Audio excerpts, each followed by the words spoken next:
শুভ দাশগুপ্তের বাবার চেয়ার। আমার বাবা এই আগস্ট মাসে আমাদের ছেড়ে চলে গেছেন অনেক আগেই। শুভ দাশগুপ্তের এই বাবার সঙ্গে আমার বাবার অনেক মিল, চেয়ারটারও মিল। আমার মিল নেই। আজকে দিনে আমি এই কবিতার মধ্যে দিয়ে বাবাকে শ্রদ্ধা নিবেদন করলাম। শুভ দাশগুপ্তের বাবার চেয়ার।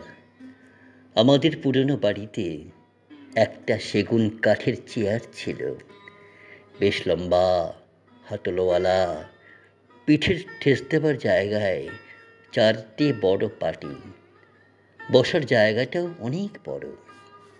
বাবা ওই চেয়ারটাতে বসতেন, বসে খবরের কাগজ পড়তেন, ডায়েরি লিখতেন, হিসেব লিখতেন।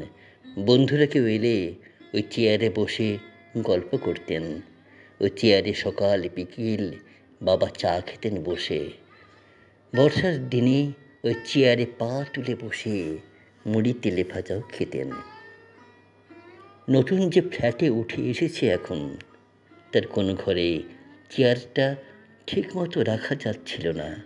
ঘরে, বারান্দায়, ডাইনিংয়ে কোথাও চেয়ারটা মানাচ্ছিল না। নতুন সব আসবাবের মধ্যে চেয়ারটা অসম্ভব বেমানান। কিন্তু বাবার মতোই বাবার ওই চেয়ারটাও আমার ভীষণ প্রিয়। ওটা ফেলে দেব বা বিক্রি করে দেব, কোনোটাই ভাবতে পারি না। চেয়ারটা দেখলেই বাবার কথা মনে পড়ে। বাবা চেয়ারটায় বসে মহাভারত পড়তেন, গীতা পড়তেন, রবীন্দ্রনাথ পড়তেন। চেয়ারটার গায়ে হাত রাখলে আমার এখনো মহাভারত, গীতা, রবীন্দ্রনাথ কানের মধ্যে বেজে ওঠে। তবু সেই চেয়ারটাকে রাখতে পারলাম না। নতুন কেনা একটা স্টিলের আলমারি ঘরে ঢোকানোর সময়ে ধাক্কা লেগে চেয়ারটা ভেঙে গেল। একটা পা জখম হয়ে গেল। তারপর থেকে ফ্ল্যাট বাড়ির ছাদে, জলের ট্যাঙ্কের পাশে এক কোণায় চেয়ারটা পড়ে আছে। বৃষ্টিতে ভিজছে, রোদে পড়ছে। তবু ছাদে গিয়ে সে চেয়ারটার দিকে চোখ পড়লেই বাবার কথা ভীষণ মনে পড়ে। একদিন ভোর রাতের স্বপ্নে বাবাকে দেখলাম। বাবা বললেন, খোকন, আমার আলমারিতে ছিল মহাভারত, ছিল গীতা, রামায়ণ, রবীন্দ্রনাথ। তোর আলমারিতে শেয়ারের কাগজ, ব্যাংকের পাসবই আর স্কচের বোতল। আমার খাতাপত্রে আমি লিখতাম গান, কবিতা, লিখে রাখতাম সুভাষ বোসের বক্তৃতার সারাংশ।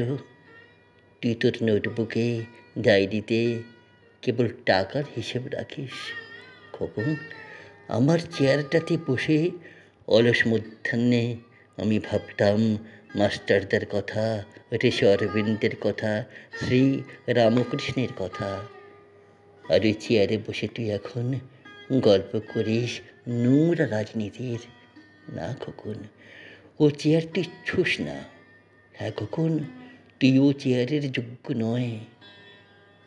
ঘুম যখন আচমকা ভেঙে গেল, দৌড়ে ছাদে গেলাম। দেখলাম চেয়ারটা আপনিই ভেঙেছে, পড়ে আছে একলা ছাদে।